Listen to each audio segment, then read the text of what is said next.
नमस्ते चित स्वभावाय भावाय सर्वभावांतरक्षणे मंगलम भगवान नीलो मंगलम गौतमो मंगलम कंदकुंडारो जैन धर्मस्तु मंगल सर्वमंगल मंगल सर्वकल्याणकारक उदाम सर्वधर्म जैनम देवता शास्त्र ओंकार ब्रह्म संयुक्त नित्य ध्यायन्ति योगिनः कामनं मोक्षदं ओंकाराय नमः।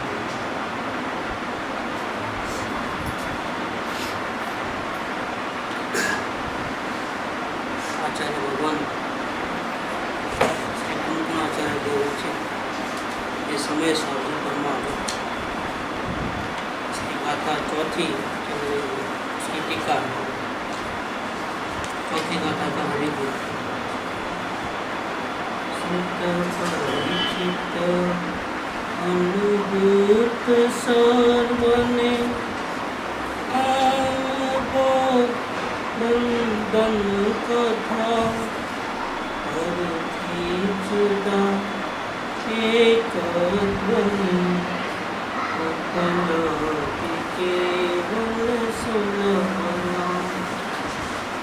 इसमें टीका में आचार्य देव कहते हैं कि संसार में सभी जीव संसार रूपी एक बड़े चक्कर के अंदर बवंडर में बीच में खड़े हैं।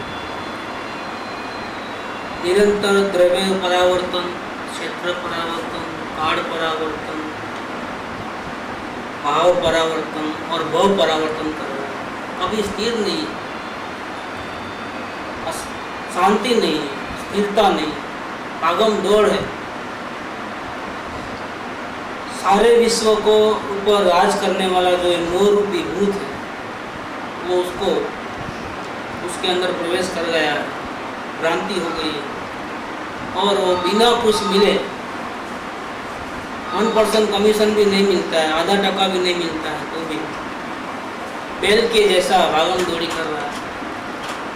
सुख के लिए दौड़ रहा है और सुख मिलता नहीं और आग लगी है, इच्छाओं के ढेर हो गए, तृष्णा के रोग। जितना डालो मानो पावक में घी डालो, जितना डालो अंदर उतनी आग बढ़ती है। बहुत पीड़ित है, आदि व्याधि उपाधि से संसार के लोग बहुत पीड़ित हैं। फिर भी उसको शुद्ध नहीं होने के कारण जैसे मृग जल रण में जो पानी को देख करके पानी तो नहीं है लेकिन उसको ऐसा लगता है कि पानी है और भाग करके वो प्यास छिपाने के लिए भागम दौड़ी मचाता है, लेकिन पानी कहाँ है? मृग जल थोड़ा पानी है, प्यास बुझती नहीं है। वो दौड़ दौड़ के धूप में रखड़ पट्टी करके पानी नहीं मिलने के कारण वो मर जाता है। इसी प्रकार से ये पांचों इंद्रियों में सुख का आभास है, सुख कभी नहीं मिलता है। दौड़ता है जीव, भागता है, लेकिन आखिर तो थकना ही है। जितना जल्दी थके उतना अच्छा है। और इसके लिए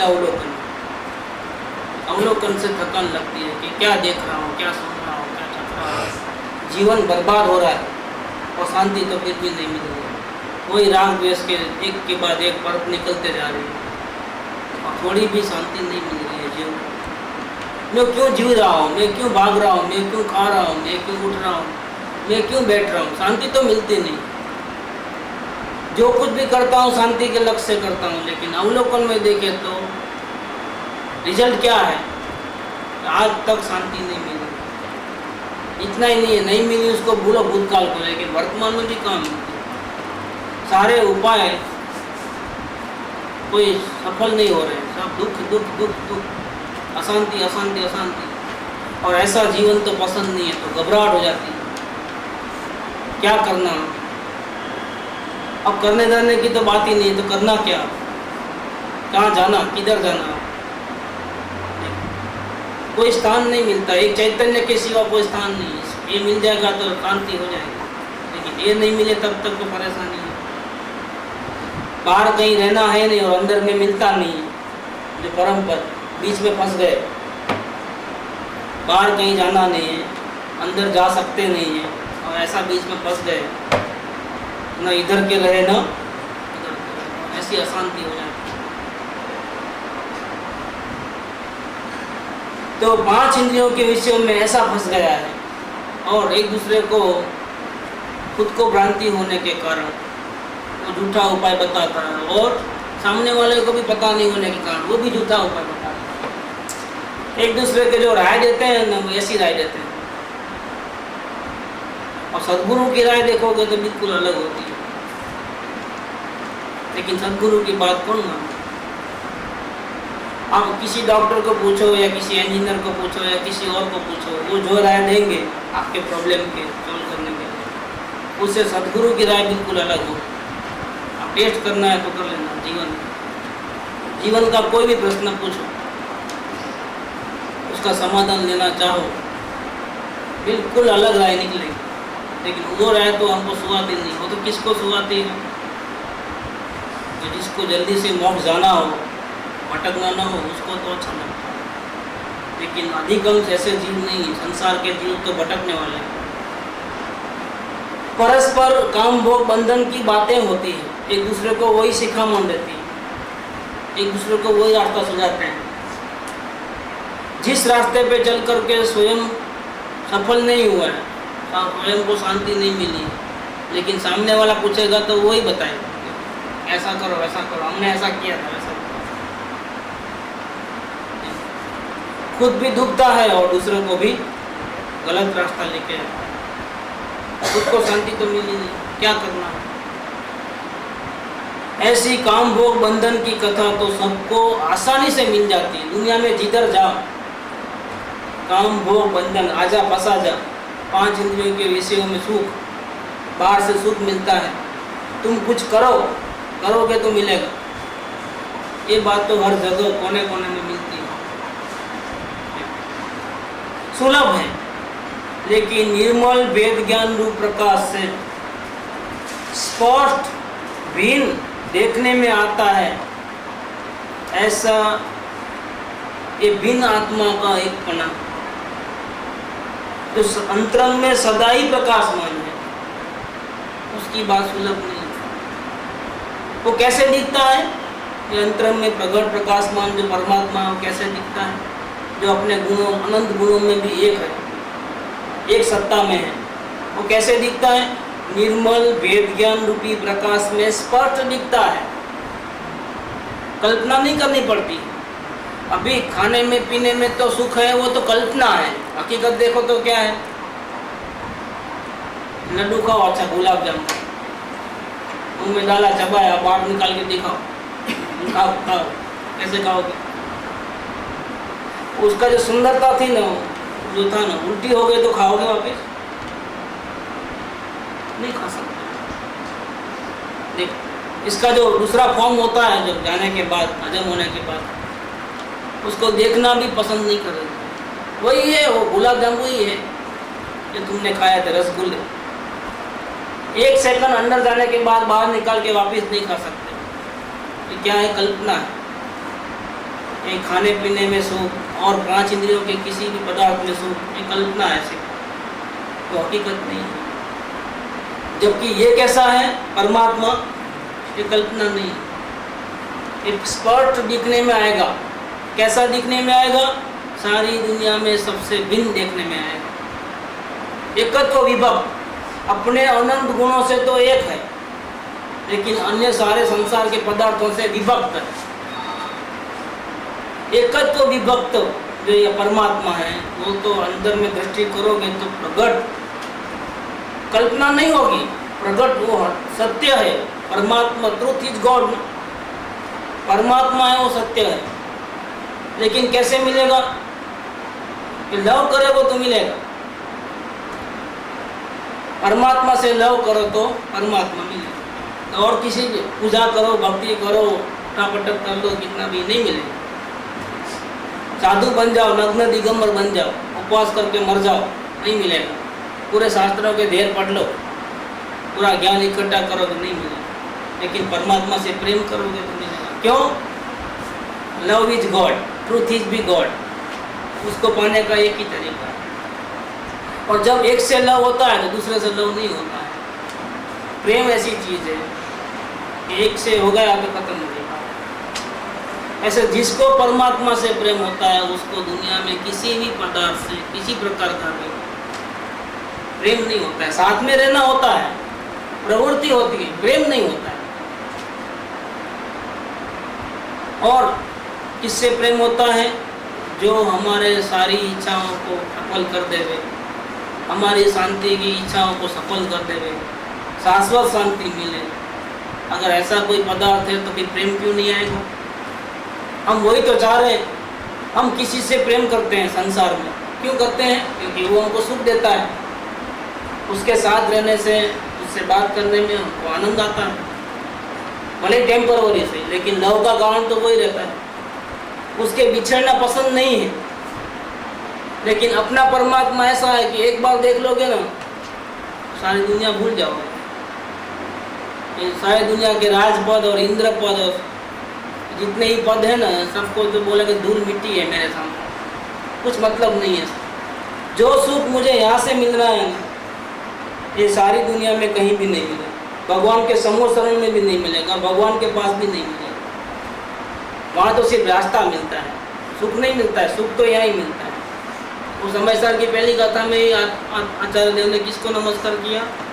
नमो समय सार, अपने आत्मा को नमस्कार किया। किसी भगवान को नमस्कार नहीं किया, महावीर स्वामी को नमस्कार नहीं किया, कोई राम कृष्ण और शिव जी को नमस्कार नहीं किया, ऋषभदेव को नमस्कार नहीं किया, सिद्ध भगवान को नमस्कार नहीं किया। अपनी आत्मा को नमस्कार किया कि एक बार अगर एक झलक भी दिख जाए ना, हमेशा के लिए परमानेंट शांति हो जाए। इच्छाओं का तो ऐसे अंत नहीं है, लेकिन फिर भी वो अंत कर डालने वाला है। परमात्मा का मालूम है कि कैसे अंत होता है। इच्छाओं का तो खात्मा हो जाएगा और वो बन जाएगा परमात्मा। ऐसा है अंदर में परमात्मा। वो कैसे दिखता है कि सदा प्रगट रूप से अंतरंग में प्रकाशमान है, कहीं खो नहीं गया है, कहीं भाग नहीं गया है, कहीं छुप नहीं गया है। खुद कैसे छुप सकता है? देखो, सूर्य कैसे छुप सकता है? ऐसे चैतन्य कभी छुप नहीं सकता। वो नहीं देखे तो भी नहीं छुपता है, वो देखता नहीं, अनादर करता है, विराधना करता है, उससे प्रेम नहीं करता है, तो भी वो परमात्मा तुमको छोड़ने वाला नहीं है। क्योंकि परमात्मा और तुम अलग थोड़े हो। हाँ, लेकिन सजा जरूर मिलेगी।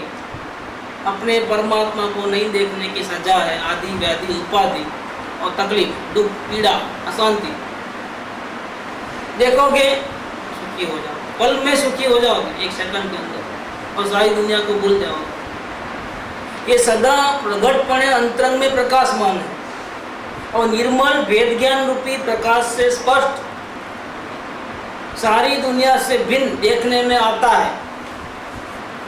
अपने अनंत गुणों से संयुक्त एकत्व और सारी दुनिया से विभक्त।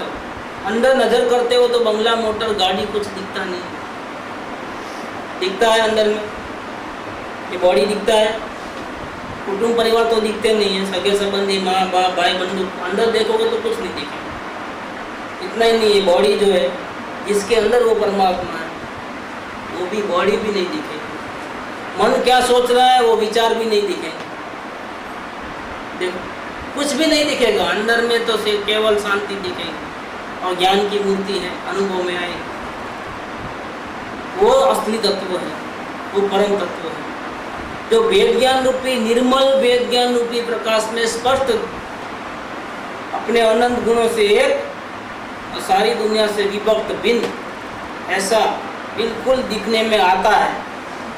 लेकिन क्या करें, कसाय चक्र के साथ एक रूप करने में आ गया है, इसीलिए वो जीरोभूत हो गया है। तो जरूर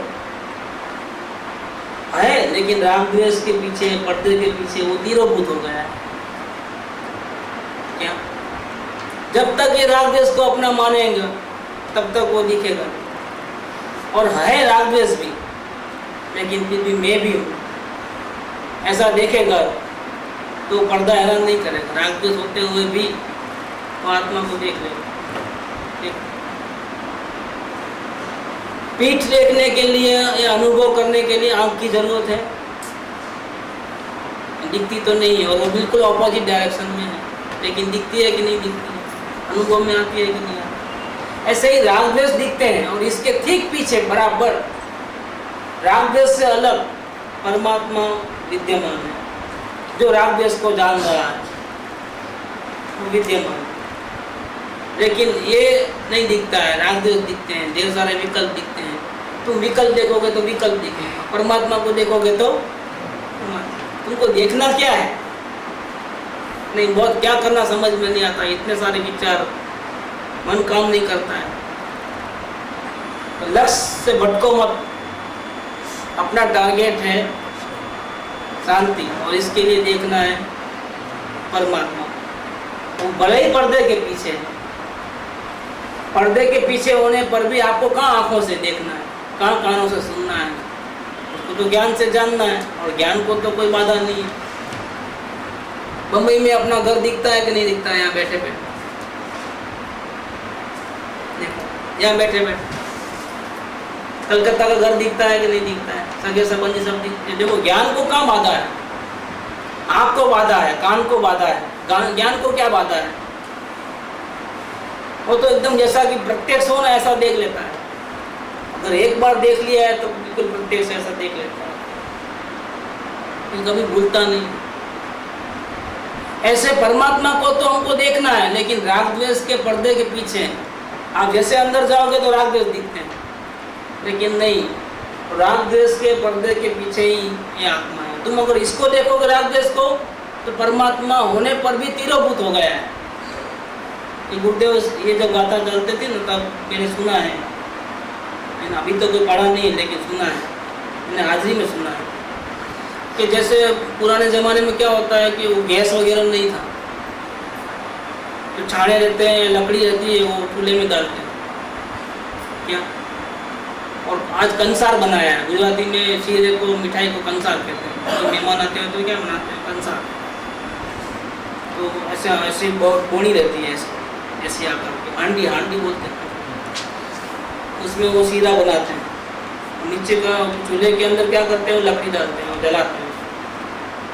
और लकड़ी अगर भिन्नी थोड़ी भीगी हुई रहती है तो क्या होता है? धुआं बहुत उठता है।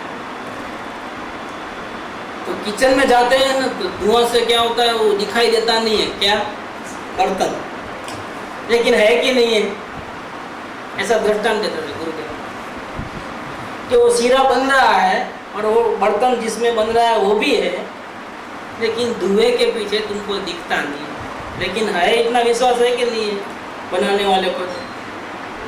क्योंकि उसने अपने हाथों से तो रखा है इसके ऊपर। क्या चूल्हे के ऊपर है? चूल्हा जल रहा है, अग्नि जल रही है, धुआं उठ रहा है और वो पक रहा है, सुगंध भी आ रही है, लेकिन दिखता नहीं है, क्योंकि वो आवृत हो गया। आवरण, तिरोभाव, दंक गया है, डंकाई रही છે તે પોતામાં અનાત્મ ગુણપણું હોવાથી આત્માને નહીં જાણતો હોવાથી, जो अपने आत्मा को नहीं जानता है। और दूसरा, पहली बात तो है कि अपने आत्मा को नहीं जानता है, नहीं देखा है, इसीलिए क्या होता है? जाकर देखता है, नहीं नहीं नहीं, धुआं दिखता था, अभी कुछ दिखता नहीं है करके आ जाता है। क्या बच्चे को भी जाकर देखो, बराबर है ना, बराबर कुछ बिल्ली तो नहीं आ गई है ना, कुछ घुस तो नहीं गया ना किचन में, क्या देखा? धुआं धुआं देखा, लेकिन वो दिखा कि नहीं देखा? वो बर्तन चूल्हे के ऊपर था, नहीं, वो तो है ही नहीं वहाँ, ऐसा करके आ जाता है। कैसे नहीं होता है? वो वही है, धुएं के पीछे छुप गया, लेकिन उसको मालूम नहीं है, अपने आत्मा को नहीं जानता है, होए पर भी जानता नहीं है। और दूसरी एक बात करते हैं आप यहाँ पर देखो, ये इस गाथा का ये क्रीम है, ये यहाँ पर कि खुद ने जाना नहीं, चलो मानते हैं, कभी देखा हो तो फिर हम आपको क्या पूछते थे, आते क्या को यहाँ पर हैरान परेशान होने के लिए? नहीं देखा है तभी तो आए, कोई बात नहीं, तो एक बार दिखा दो, बाद में तो हम देख लेंगे, ऐसा कोई कहता है? एक बार दिखा दो, बाद में हम कुछ मगजमारी नहीं करेंगे, प्रश्न ही नहीं होगा हमेशा के लिए। लेकिन एक बार तो दिखा दो, अब दिखा नहीं तब तक तो फिर जरूरत तो पड़ेगी ना। तो क्या बोलते हैं कि दिखता क्यों नहीं है, राग द्वेष के धुएं के पीछे छुप गया है, वो दिखता क्यों नहीं है? नंबर 1, वो आत्मा को जानता नहीं, एक बार भी देखा नहीं। चलो नहीं देखा तो अब दूसरा कोई ऑप्शन है क्या? नहीं है कि हाँ है ना। ये बात कृपावल्य के 551 में है और एक इधर है कि मोक्ष जाने के लिए योग्य कौन है? जिसने आत्मा को देखा है ना, वो मोक्ष जा सकता है। दूसरा कौन है कि नहीं बाकी सब तो अज्ञानी है, वो कैसे आत्मा को नहीं जानते, मोक्ष कैसे जाएंगे? नहीं है, फिर भी जा सकते हैं।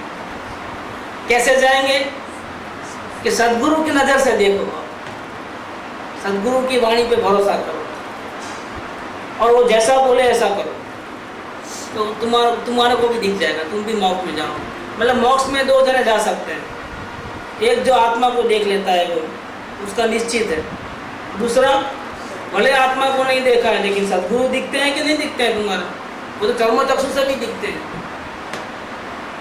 उनको देख लो और उन्होंने जैसा बोले ऐसा कर लो, खत्म करना, जाओ तुम्हारा ही मोक्ष हो जाएगा। ये बात इधर करते हैं। देखो ये परमागम में भी ये बात है, बोलते ये द्रव्य दृष्टि आत्मा की महिमा और गुरु की महिमा नहीं है। यहाँ देखो गुरु की महिमा नहीं है तो क्या है? ये गाथा नंबर 4 बाकी क्या है कि ये जो है द्रव्यान योग का अध्यात्म का ग्रंथ होने से बार बार गुरु की महिमा की बात नहीं आती है, क्योंकि वो टॉपिक नहीं है, टॉपिक यहाँ पर आत्मा का है। लेकिन इसका मतलब ये नहीं कि आचार्य देव को पता ही नहीं है कि गुरु क्या चीज़ है, इसलिए क्या कहते हैं यहाँ पर चौथी गाथा के अंदर ये बेसमेंट है ना, ये समय साल का बेसमेंट है। 5 गाथा जो है ये बेस है, 6 से 12 जो है वो पीठी का है और इसके बाद जो उसका विवरण है पूरा आत्मा का। तो यहाँ कहते हैं कि एक गलती तो ये करता है कि जीव अपने स्वरूप को जानता नहीं, इसलिए वो आत्मा दिखता नहीं, होने पर भी नहीं दिखता। दूसरा, आत्मा ने बीजा आत्मा ने જાણનારાઓની संगति અને सेवा नहीं करे होवाથી 2 शब्द लिया है। क्या लिया है? संगति और किसकी? जिसने आत्मा को जाना है उसकी। दूसरी गलती ये करता है, एक ऑप्शन और भी था, आत्मा को नहीं जानने के बाद भी मोक्ष जा सकता है, लेकिन दूसरा ऑप्शन ये था कि सत्संग करना और सदगुरु की सेवा करना, संगति और सेवा दोनों। लेकिन अगर ये भी नहीं करता है तो फिर कोई क्लास नहीं है। This is last chance.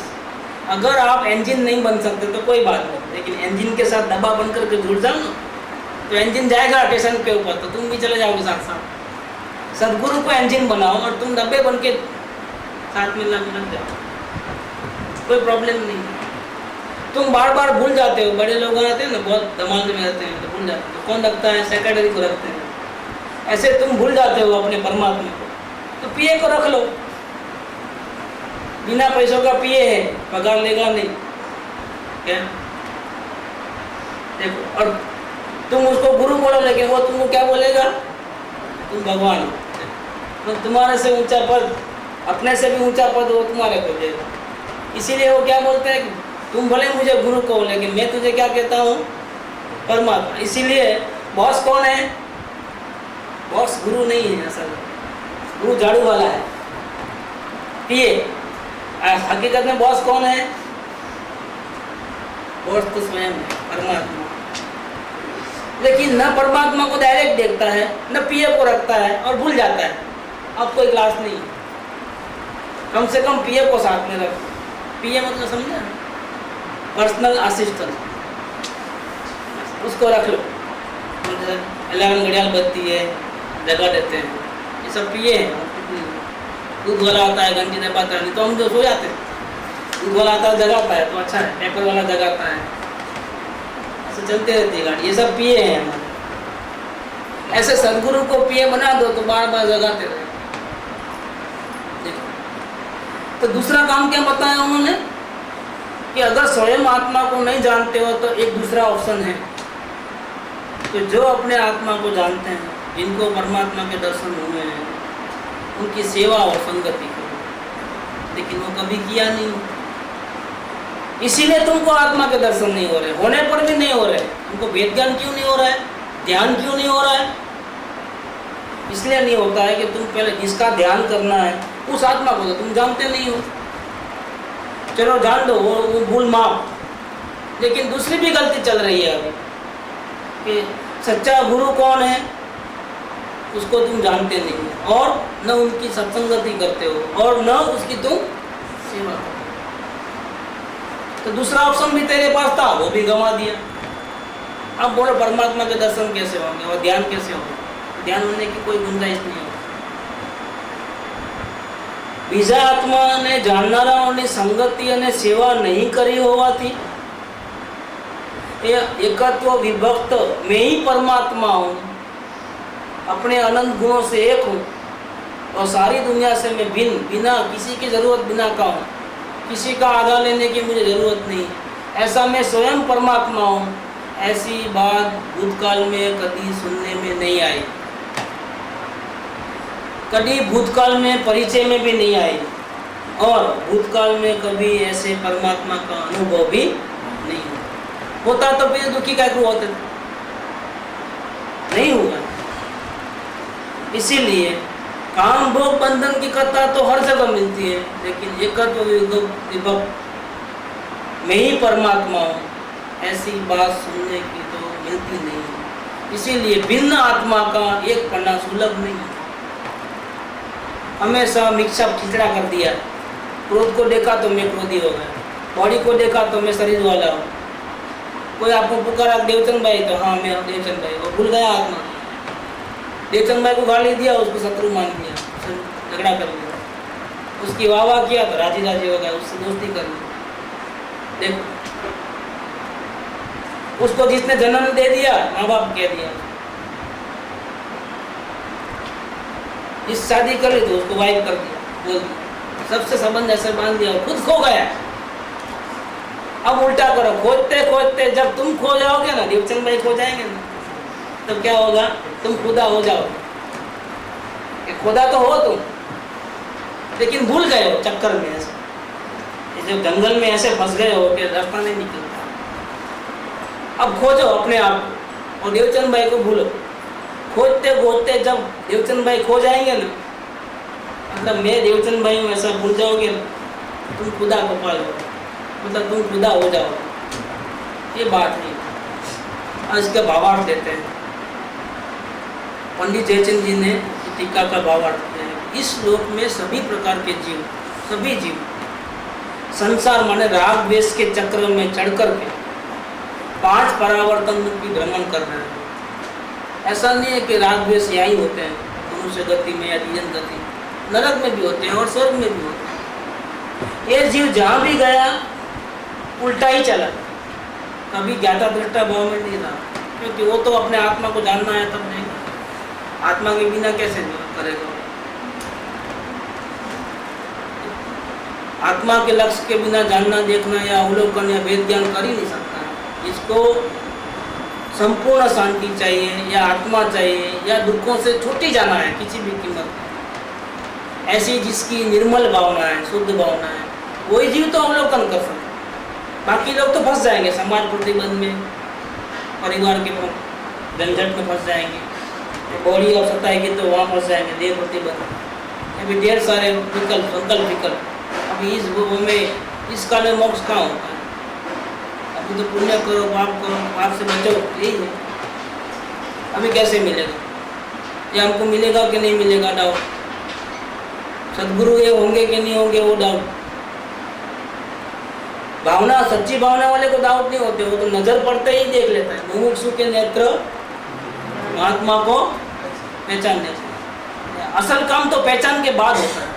सदगुरु को पहचानने के बाद अब क्या करना है कि वापिस चले जाओ घर पे, ऐसा करना है कि अभी जब तक आत्मा के दर्शन नहीं मिलेंगे तब तक छोड़ के नहीं जाना है। अभी एक्शन तो अब शुरू हो, अब तक तो अंधारे में तीर मारता था, लग गई तो लग गई गोली, नहीं लगी तो कोई बात नहीं, लेकिन अब तो ठिकाना मिल गया, अब तो आत्मा मिल सकता है, ऐसी गारंटी हो गई, क्योंकि उसकी बात करने वाले मिल गए, रास्ता दिखाने वाले मिल गए। और इस आत्मा ने अगर भावना सच्ची है तो पहचान भी लिया आगे। अब क्या पहचानने के बाद अब टाइम क्यों वेस्ट? बस यहाँ से शुरू होती है। तो एक तो पहचान बहुत मुश्किल से होती है, और हो जाने के बाद भी जीव को फंसने के इतने कारण हैं कि फिर कभी आएंगे ना, फुर्सत में लेकर के आएंगे, या आप आओ हमारे घर पे, दो में से एक बार दो। डॉक्टर को पहचान लिया है, रोग मिटाना है, लेकिन अभी तो बाहर गाँव जाने का है, अभी तो लोग बाद में मिटा लेंगे ना, दवा ने तो भेज देना पोर्ट में क्या, या फिर आप हमारे घर पे आ जाओ दवा देने के लिए। ऐसा कुछ चलते रहता है। इसमें रोग क्या होगा, इलाज लेट करेगा, पोस्टपोन करेगा तो क्या होता है, सारा और बढ़ जाता है। खराब स्कूटर तो इमीडिएट रिपेयरिंग कराते हो, या पैसा नहीं हो तो कहीं से कर्जा करके भी लेके आते हो। रोज का काम है यार, स्कूटर के बिना चल नहीं सकता हूँ। पैर फूट गए हैं, लेकिन आजकल पैर से चलने की आदत नहीं है ना लोगों को, नीचे उतरे तो गड्ढा चाहिए।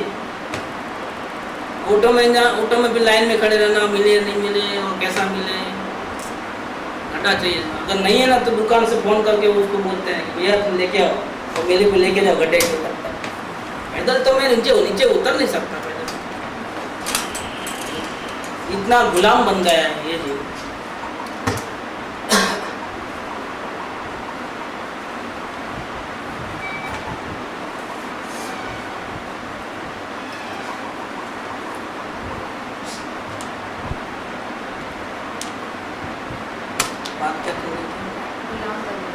गुलाम बन गया, स्कूटर आदि का गुलाम, पैर से चलने की आदत नहीं है।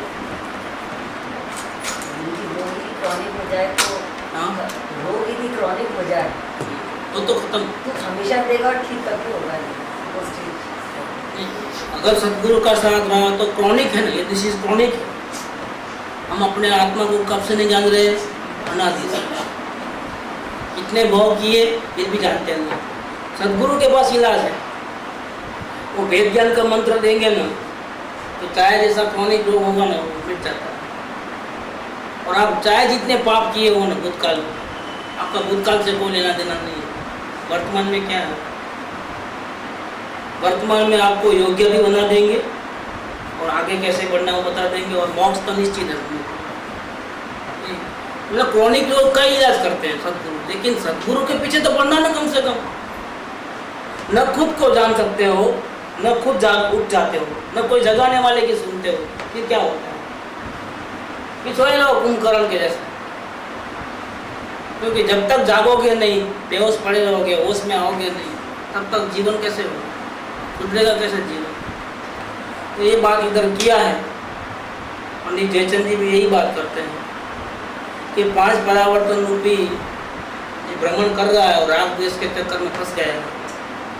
इसको मोह कर्मों के उदय रूप पिशाच घोंसले जोड़े से, घोंसले जोड़े से मतलब तो गांची का बेल होता है तो उसके ऊपर जो रखते हैं बेल के ऊपर, वो डाबले बांध देते हैं, आँख पे पट्टी, ऐसा अकड़, गर्दन ऐसा नहीं हिला सकता, इसलिए गर्दन को टाइट पकड़ लेते हैं।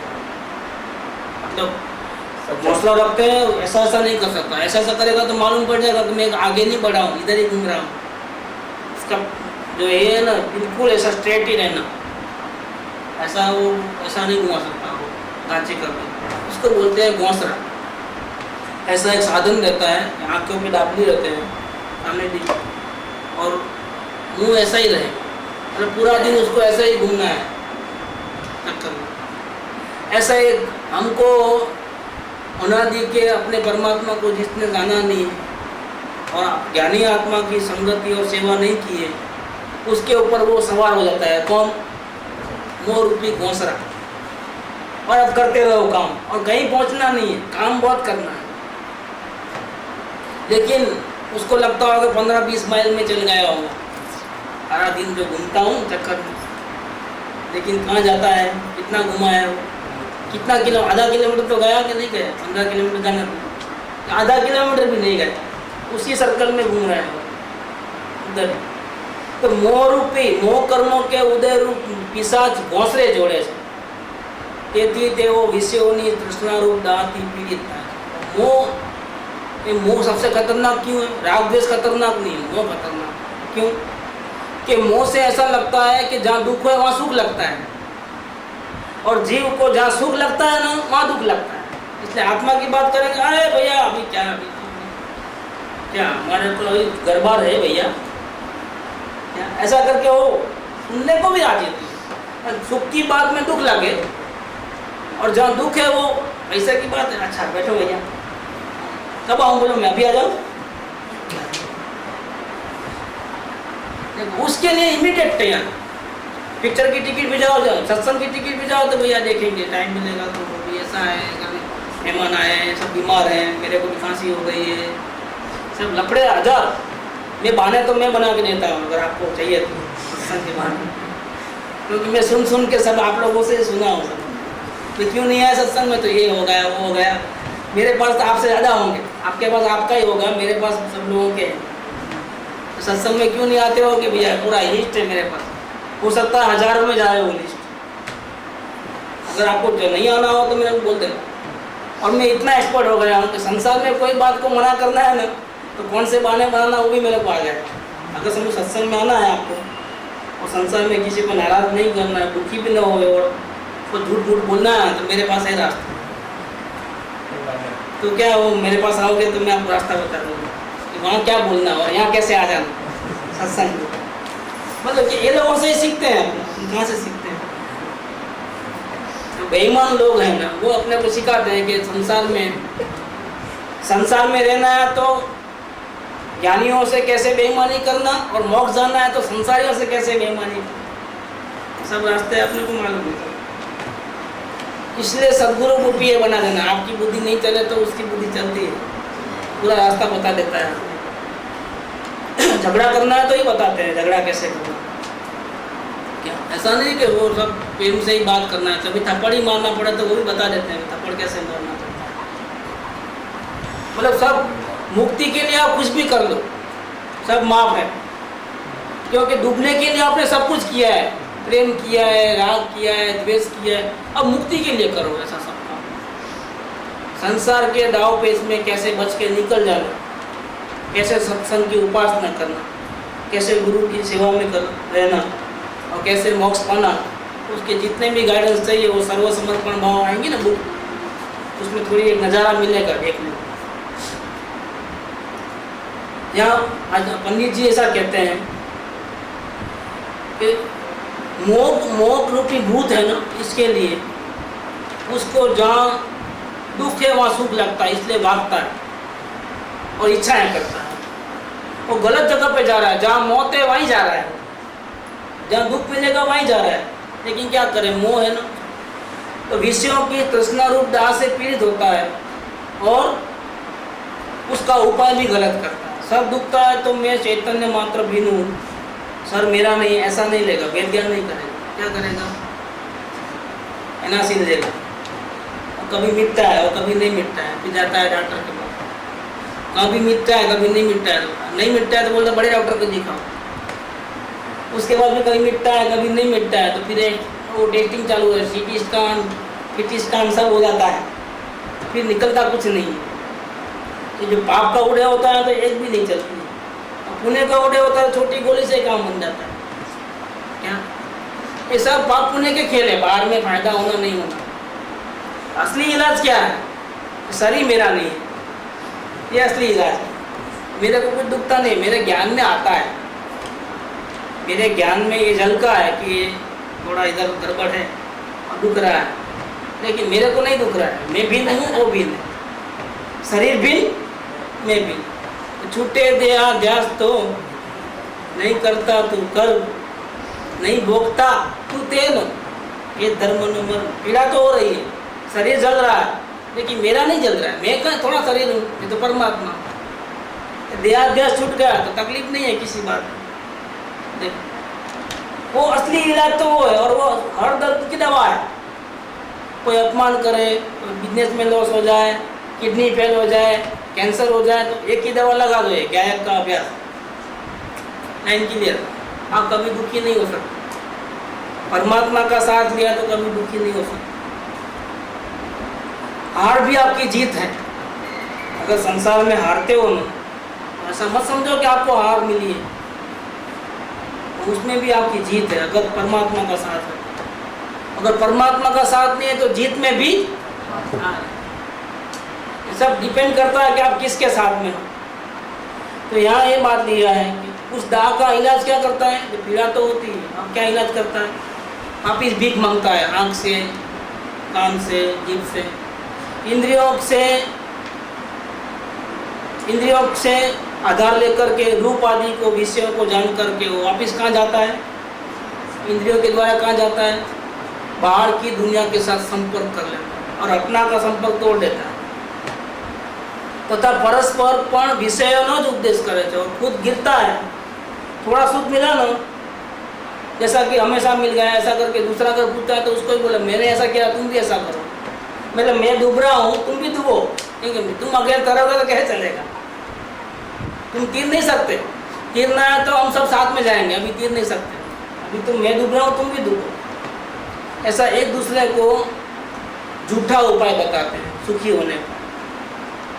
એ રીતે કામ એટલે વિષયોની ઈચ્છા અને ભોગ એટલે એને ભોગવવું। इन दोनों की काम भोग की कथा तो इस जीव ने अनंत बार सुनी है, परिचय में भी आई है और अनुभव में भी आई है, इसलिए वो सुलभ है। लेकिन सर्वोपर द्रव्य से भिन्न एक चैतन्य चमत्कार स्वरूप अपने आत्मा की कथा का ज्ञान न कभी खुद ने किया है, न जिनको ज्ञान हुआ उनकी कभी सेवा की है, न कभी आत्मा की कथा सुनी, परिचय किया, न अनुभव किया। इसीलिए आत्मा की बात सुनना ये सुलभ नहीं है, दुर्लभ है। यहाँ ये बात चौथी नंबर की गाथा पूर्ण हुई। इसीलिए अभी पांचवी गाथा में आचार्य देव ये कहना चाहते हैं कि सब दुनिया में सब लोग जो बात कहते हैं वो बात कहने का क्या प्रयोजन है, इस ग्रंथ का वो प्रयोजन नहीं है। दुनिया में सभी लोग जो बात करते हैं और जो इजीली मिलते हैं वो तो आपको और कहीं भी मिल जाएगी। मैं तो आपको शुद्ध आत्मा की और मुक्ति की बात करने वाला हूँ, जो कहीं नहीं मिलेगी वो बात मैं यहाँ कहने वाला हूँ। मेरा प्रयोजन तो ये है, काम भोग बंधन की कथा कहने का मेरा प्रयोजन नहीं। इसीलिए अगर आप इसको सुनना चाहते हो तो आप भी आपका लक्ष्य बदल डालो। कोई गारंटी नहीं है कि आपका रोग मिट जाएगा, संयोग अच्छे हो जाएंगे, कोई गारंटी नहीं। मुक्ति मिलेगी गारंटी, सभी दुखों से छुटकारा हो जाएगा वो गारंटी। प्रतिकूलता नहीं आएगी, कोई गारंटी नहीं है। देखो आपका बिजनेस अच्छा चलेगा, कोई आपको गाली नहीं देगा, बीमार नहीं पड़ोगे, ये कोई गारंटी नहीं है। लेकिन अगर ऐसा भी होगा तो भी आप कभी दुखी नहीं हो जाओगे और आप जरूर परमात्मा बनोगे, इसकी गारंटी। इसीलिए आपका लक्ष्य चेंज कर देना अगर सुनना है, क्योंकि मैं वो बात नहीं कहने वाला हूँ राग द्वेष की, संसार की, देखने की, सुनने की, चखने की, वो बात मैं नहीं करने वाला हूँ। वो बात सुनना है तो भैया इधर मत आना, ये समय सा सुनने के योग्य नहीं होगा। सिर्फ मुक्ति की बात सुनना है, सिर्फ आत्मदर्शन की बात सुनना है तो मैं शुरू करता हूँ। ऐसा करके पांचवी कथा आत्मा की बात करने की प्रतिज्ञा करते हैं वापिस। वो पांचवी कथा में आचार्य देव अपने लोगों के साथ पर्सनल कांटेक्ट करते हैं। वो अपना सर्टिफिकेट दिखाते हैं कि देखो मैं MBBS पास हूँ, मुझे आत्मा का अनुभव हुआ है, मेरे शंका मत करना, मैं जो बात करने जा रहा हूँ शंका मत करना। ये फिफ्थ गाथा के अंदर आचार्य देव अपने सर्टिफिकेट बताते हैं और वापिस प्रतिज्ञा करते हैं और एक पैसा फी नहीं लूँगा ऐसा बोलते हैं। इसके अंदर सिर्फ तुम्हारा कल्याण हो, बस ऐसे ही करुणा है मेरे को। वो करना नहीं करना मेरे हाथ में नहीं है, वो तो तुम्हारे हाथ में है। लेकिन मेरे को करुणा आई है तो मैंने लिख दिया है, मैं सर्टिफिकेट भी साथ में पोस्ट करता हूँ। उनको मेरी बात समझ में आए तो मानना, नहीं आए तो समझ में। तो ये पांचवी गाथा सर्टिफिकेट और छठी गाथा से अपना विषय चालू होता है कि ध्यान का सब्जेक्ट कैसा है, वहाँ से चालू होता है।